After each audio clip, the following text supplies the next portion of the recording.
خرچ کرنا۔ ایک دفعہ حاتم طائی سے کسی نے پوچھا اپنے سے بڑا سخی بھی دیکھا؟ کہنے لگا عرب کا ہر بدو مجھ سے بڑا سخی ہے، مجھے تو اللہ نے رزق دیا تو میری سخاوت مشہور ہو گئی۔ پھر ایک واقعہ سنایا کہ میں ایک سفر میں تھا تو ایک بدو کے یہاں مہمان ٹھہرا، تو عربوں میں سری کھانے کا بڑا رواج ہے اور سری کا مغز خاص طور پہ بہت شوق سے کھاتے۔ تو اس نے جب وہ مغز نکال کے کھایا تو اس کے منہ سے نکلا کہ واہ بھائی واہ، یہ مغز بڑا پیارا پکا ہوا ہے۔ تو وہ بدو اٹھا اور سریاں کاٹ کاٹ کے لاتا رہا اور بنا کے کھلاتا رہا۔ صبح اٹھ کے دیکھا تو 100 بکریاں اس نے ذبح کر کے کاٹ کے ان کے صرف سری پکا کے مغز حاتم کو کھلایا تھا۔ اور بھی مہمان تھے تو حاتم کہنے لگا کہ تو نے یہ کیا کیا ہے؟ کہ تیرے پاس اور جائیداد ہے؟ کہ نہیں، بس یہی 100 بکری میری جائیداد تھی۔ تو کہنے لگا اب تیرا کیا بنے گا؟ کہ میرا جو بنے گا وہ اللہ جانتا ہے، لیکن مہمان کی خواہش کو پورا نہ کرنا تو بہت بڑی کنجوسی اور بخل ہے۔ تو حاتم کہنے لگا وہ مجھ سے بڑا سخی تھا، ساری جائیداد قربان کر دی۔ پھر حاتم نے 100 بکری کے بدلے میں اس کو 100 اونٹ دیے تحفے کے طور پر۔ تو اگر آپ اٹھا کر دیکھیں تو واقعات بھرے پڑے ہیں۔ انسان کی طبیعت میں بخل ہے، سخاوت لانی پڑتی ہے۔ عبید اللہ بن عباس، حضرت عباس کے بیٹوں میں، ان کی سخاوت ضرب المثل ہے، بہت بڑے سخی تھے۔ ایک دفعہ ان سے کسی نے پوچھا اپنے سے بڑا سخی دیکھا؟ کہنے لگے ہاں دیکھا۔ ایک سفر میں تھا، بارش شروع ہو گئی، ایک بدو کا مہمان ٹھہرا، اس نے اونٹ ذبح کر دیا۔ میں بڑا حیران ہوا کہ بکری ذبح کر دیتا، 3 آدمی تھے وہ۔ تو اگلا دن بارش چلتی رہی تو اس نے دوسرا ذبح کر دیا۔ تو انہوں نے فرمایا بھائی ابھی تو کل کا اتنا گوشت پڑا ہے، یہ کیا کر رہے ہو؟ تو اس بدو نے کہا میں مہمانوں کو باسی چیز نہیں کھلاتا، ہمیشہ تازہ چیز کھلاتا ہوں۔ 7 دن بارش ہوتی رہی، اس نے 7 اونٹ ذبح کر دی، اور وہ ضائع نہیں ہوتے تھے، وہ اس گوشت کو سکھا لیتے تھے، صحرا میں وہ سکھا کر پھر وہ کھاتے رہتے تھے۔ تو 8ویں دن بارش ختم ہوئی تو وہ بدو نکلا ہوا تھا اپنے کسی کام کو یا اپنے جانور چرانے۔ تو انہوں نے ارشاد فرمایا اپنے نوکر سے تیرے پاس کتنے پیسے ہیں؟ کہا جی 300 دینار ہے۔ 300 دینار میں 300 اونٹ آ جاتے تھے، اتنا بہت بڑا یہ سرمایہ تھا۔ 100 اونٹ تو کہیں بھی نہیں گئے۔ تو کہنے لگے جاؤ اس کی بیگم کو دے کے آؤ۔ تو اس کے دروازے پر گئے، اس کی بیگم کو دیا تو اس نے انکار کر دیا کہ ہم مہمانی کو فروخت نہیں کیا کرتے۔ تو اس نے آ کر بتایا جی تو واپس نہیں لے رہے۔ کچھ ایسا کرو اس کے دروازے پر پھینک کے آ جاؤ۔ تو دروازے پر پھینک کے چل دیے۔ کچھ دور گئے تو پیچھے سے آواز سنی تو وہ بدو نعرے لگاتا وہ آ رہا تھا، اور وہ تھیلی پکڑی ہوئی کہ میرے دوست یہ اپنی تھیلی واپس لو، میں نے آج تک اپنی مہمانی کو بیچا نہیں، میری غیرت کے خلاف ہے مہمان سے کچھ لوں۔ انہوں نے فرمایا کہ میرے دوست تم نے ہماری ضیافت کی، ہم نے تمہارا اکرام کیا، یہ تمہاری ضیافت کا بدلہ نہیں۔ کہا نہیں یہ نہیں ہو سکتا۔ انہوں نے فرمایا پھر ہم بھی اہل بیت ہیں، ہم بھی یہ نہیں کر سکتے کہ ہمارے گھر سے کوئی چیز جائے اور واپس آئے۔ تو اس نے نیزہ اٹھا لیا، کہا یا یہ پیسے واپس لے یا یہی نیزہ تیرے سینے کے پار کر دوں۔ تو حضرت عبید اللہ کہنے لگے میں ڈر گیا، میں نے کہا یہ بدو واقعی پار کر دے گا۔ تو اس سے واپس لے کر آگے آیا، فرمایا وہ مجھ سے بڑا سخی تھا۔ تو اگر طبیعت میں بخل ہے تو سخاوت کے واقعات پڑھیں، طبیعت میں بخل ہے تو قبر کو یاد کریں۔ ہمارا دیس بہت غریب ہے، اللہ کے واسطے اللہ اپنے اوپر خرچ کرو، جائز خرچ کرو، ضرورت کا بھی کرو، سہولت کا بھی کرو، لیکن فقیر کو بھی یاد رکھو، غریب کو بھی یاد رکھو۔ میں ایک جگہ ضیافت میں شریک تھا تو میرے ساتھ میرا ایک شاگرد بھی تھا۔ ہم اٹھ کے چلے تو وہ مجھ سے کہیں پہلے اٹھ کر گیا، ایک کونے میں بیٹھا تھا، میں نے دیکھا تو رو رہا تھا۔ میں نے کہا کیا ہوا؟ کہنے لگا کچھ نہیں جی۔ میں نے کہا بتاؤ تجھے رو کیوں رہے ہو؟ کہ یہ جو آج ضیافت تھی ایک وقت کی، اس پر جتنا خرچ ہوا ہے اس پر میرا پورا مہینہ گزر سکتا ہے، میرا اتنا لو لیول ہے زندگی کا، لیکن غریبوں کو پوچھتا ہی کوئی نہیں ہے۔ تو سخی بننا اللہ کو پسند ہے، اور بخیل اللہ کا دوست ہو نہیں سکتا، اور جب تک زکوٰۃ ادا نہیں کرے گا جنت میں جا نہیں سکتا۔ فَتُقْوَى بِهَا جِبَاهُهُمْ وَجُنُوبُهُمْ وَظُهُورُهُمْ هَذَا مَا كَنَزْتُمْ لِأَنفُسِكُمْ۔ زکوٰۃ نہیں ادا کی تو اللہ حفاظت فرمائے وہی مال پھر گرم کر کے جسم پہ لگایا جائے گا. تو عورتیں زکوٰۃ ادا نہیں کرتی، مرد نہیں کرتے. 100 میں 10% نمازی تو ہیں، لیکن 100 مالدار اکٹھے کروں تو ایک زکوٰۃ دینے والا نہیں ہے. کوئی 10,000 میں جا کر کوئی ایک آدھ ملتا ہے. اللہ کے واسطے اپنی اس کی عادت ڈالیں. اللہ تعالیٰ کو حضرت ہاشم کا واقعہ سناتا ہوں، بہت مزیدار واقعہ ہے. سفر میں جا رہے تھے تو صحرا کا سفر تھا. ایک جگہ پہنچے تو خیمے کے سامنے ایک خاتون بیٹھی تھی. تو اس سے فرمانے لگے بہن میں مسافر ہوں، کچھ کھانے کو مل جائے گا؟ تو وہ کہنے لگی میں نے کوئی ہوٹل کھولا ہوا ہے جو میں تیرے لیے روٹی پکاؤں، چلو اپنا راستہ لو. وہ فرمانے لگے تھک گیا تھا میں وہیں بیٹھ گیا. تھوڑی دیر گزری تو اس کا خامد آ گیا. اس نے مجھے سلام کیا، کہا میرے دوست کون ہو؟ میں نے کہا مہمان، پردیسی، مسافر. کھانا کھایا؟ کہا نہیں جی کوئی نہیں کھایا. تو اس نے اپنی بیوی سے کہا اس کو کھانا کیوں نہیں کھلایا؟ تو وہ کوئی بڑی بدتمیز تھی، وہ خامد کو بھی پڑ گئی کہ میں کوئی ہوٹل کھولا ہوا ہے اور میں یہاں لوگوں کی روٹیاں پکاتی رہوں. تو اس نے کہا تو نے مجھے ہمیشہ ہی مہمانوں کے سامنے رسوا کیا ہے. پھر کہا میرے دوست مجھے معاف کر دینا. اس نے جا کے بکرا ذبح کیا، صاف کیا، پکایا، کھلایا، پھر معذرت بھی کی اور روانہ بھی کیا. اگلی منزل پر پہنچے تو وہاں بھی ایک خیمہ تھا.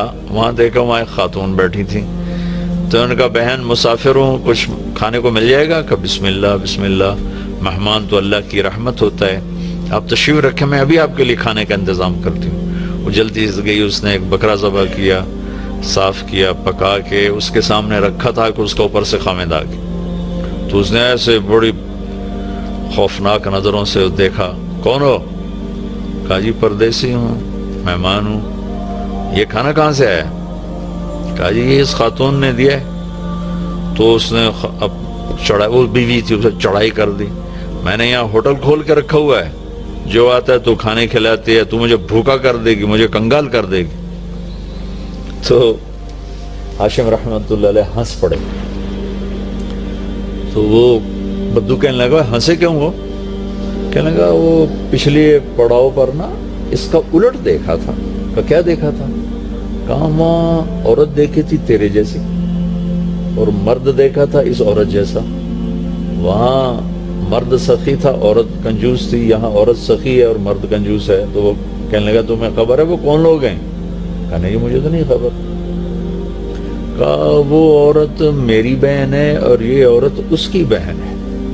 دونوں کی رگیں ایک جیسی ہیں، ایک سخاوت کے پھول ہیں، ایک بخل کے کانٹے ہیں. تو میرے بھائی بہنوں اپنے اوپر خرچ کرو، حلال کماؤ، حرام نہ کماؤ. جھوٹ، سٹا، چوری، جوا، رشوت، کھوٹ، ملاوٹ، بددیانتی، اللہ کی قسم کانٹوں کے سوا کچھ نہیں ملتا. آگے جائز خرچ کرو. اچھی سواری کوئی منع نہیں، اچھا لباس کوئی منع نہیں، اچھا گھر کوئی منع نہیں. بڑے بڑے گھر نہ بناؤ، یہ بہت بڑی نادانی اور حماقت ہے. ضرورت کے اچھے گھر بناؤ، مناسب بناؤ. غریبوں کو بھی یاد رکھو. خاص طور پر کم از کم جن پر زکوٰۃ فرض ہے وہ ضرور ادا کریں، اور جن پر فرض نہیں ہے ان کے لیے اللہ کی ترغیب ہے کہ تم اللہ کے نام پر دو، اللہ تمہیں دے گا. وَيُؤْثِرُونَ عَلَىٰ أَنفُسِهِمْ وَلَوْ كَانَ بِهِمْ خَصَاصَةٌ. ابو طلحہ رضی اللہ تعالیٰ عنہ مہمان کو لے کر آئے اور بیوی سے پوچھا کھانے کو کچھ ہے؟ کہ بس بچوں کی روٹی پڑی ہے. کہ ایسا کر انہیں سلا دے اور مہمان کے سامنے تو بھی بیٹھ جا، میں بھی، اور چراغ بجھا دیں گے اور تم منہ ہلاتی رہنا، میں بھی منہ ہلاتا رہوں گا، مہمان کھانا کھا جائے گا. بچوں کو بھوکا سلا دیا اور چراغ بجھا دیا اور تینوں کٹھے بیٹھ گئے. یہ دونوں میاں بیوی منہ ہلاتے رہے اور مہمان کھاتا رہا، چونکہ روٹی تھوڑی تھی. وہ پیٹ بھر کے کھا گیا. صبح جب مسجد میں آیا نماز پڑھنے تو قرآن پہلے آ چکا تھا. وَيُؤْثِرُونَ عَلَىٰ أَنفُسِهِمْ وَلَوْ كَانَ بِهِمْ خَصَاصَةٌ. اللہ کے کچھ محبوب بندے ایسے ہیں جو اوروں کو ترجیح دیتے ہیں حالانکہ خود بھوکے ہوتے ہیں. حضرت علی رضی اللہ تعالیٰ عنہ اور حضرت فاطمہ رضی اللہ تعالیٰ عنہما دونوں بچے بیمار ہو گئے تو اللہ کے نبی نے فرمایا کہ بیٹا کوئی منت مان لو. تو دونوں نے روزے کی منت مانی. تو گھر میں کچھ تھا نہیں تو شمعون یہودی سے کچھ اون لے کر آئے حضرت علی رضی اللہ تعالیٰ عنہ، اس کو فاطمہ رضی اللہ تعالیٰ عنہ نے صاف کیا، تو کچھ تھوڑے جو ملے اس کو پیس کر انہیں روٹیاں بنائیں اور افطاری کے لیے سامنے رکھا اور بیٹھے تھے کہ آواز آئی، مسکین ہوں اللہ کے نام پر کچھ دو۔ تو میاں بیوی نے دونوں کو دیکھا اور دونوں روٹیاں اٹھا کے اس فقیر کو دے دی، اپنے لیے ایک نوالا بھی نہیں بچایا۔ اگلے دن پھر روزہ رکھا اور شمون یہودی سے وہ اون لے کر آئے، صاف کیا، کھانے پر بیٹھے، آواز آئی، یتیم ہوں اللہ کے نام پر کچھ دو۔ تو دونوں روٹیاں اٹھا کر ان کو دے دی، پانی پہ روزہ رکھا۔ اگلے دن پھر ایسا ہوا، پھر کھانے پر بیٹھے، پھر آواز آئی، قیدی ہوں اللہ کے نام پر کچھ دو۔ تو دونوں روٹیاں اٹھا کے ان کو دے دی۔ اور چوتھے دن بے حال ہو گئیں تو اللہ کے نبی آئے تو گلے لگایا، رو پڑیں، تو اللہ نے اسے قرآن اتارا، یطعمون الطعام علی حبہ مسکینا و یتیما و اسیرا، کہ میرے کچھ بندے ایسے ہیں جو خود بھوکے ہوتے ہیں لیکن کھانا کھلاتے ہیں مسکینوں کو، یتیموں کو، قیدیوں کو۔ یقیناً یہ درجہ نہ ہم اس پہ آ سکتے ہیں، نہ یہ مطلوب ہے، لیکن اتنا ضرور ہے کہ ہم جب اپنی ضرورتیں پوری کریں، خواہشات پوری کریں، تو غریب کو یاد رکھیں، غریب کی دعا لیں۔ کتنے غریبوں کی بچیوں کے ہاتھ پیلے ہو جائیں گے جب مالدار بخیل ہوتے ہیں اور غریبوں پہ خرچ کرنا چھوڑ دیتے ہیں، تو غریبوں کی بیٹیاں نیلام ہو جاتی ہیں، عزتیں نیلام ہو جاتی ہیں، بچیاں نیلام ہو جاتی ہیں۔ میرا تو بازار حسن بھی جانا ہوتا ہے تبلیغ کے سلسلے میں، بھوک کی ستائی ہوئی بچیاں اپنی عزتیں بیچ رہی ہوتی ہیں۔ آپ یقین مانیں ان کی داستانیں سن سن میرا کلیجہ پھٹ گیا۔ نچانے والے اسی طرح سیٹھ صاحب بھی ہیں، شیخ صاحب بھی ہیں، سردار صاحب بھی ہیں، میاں صاحب بھی ہیں، ماہر صاحب بھی ہیں، چودھری صاحب بھی ہیں، افسر صاحب بھی ہیں۔ ناچنے والی طوائف بن گئی، رنڈی بن گئی، لیکن جس نے گھنگرو پہنا ہے وہ تو اسی طرح معزز بیٹھا ہوا ہے۔ جس نے کسی کی عزت کو لوٹا چند کوڑیوں کے پیچھے، اس کے کالر پر کوئی داغ نہیں ہے، لیکن انشاءاللہ ایک دن آنے والا ہے جب اللہ ظالم اور مظلوم کو اکٹھا کرے گا۔ یہ امتحان کی جگہ ہے، یہ جزا سزا کی جگہ نہیں ہے، ورنہ حسین جیسے کہ سر نیزے پہ چڑھتے اور یزید تخت پہ بیٹھتا، شمر غراتا اور اہل بیت کی چیخ و پکار ہوتی۔ یہ امتحان ہے۔ مالدار لوگ سخی ہوں تو غریب بھی عزت سے زندگی گزارتا ہے۔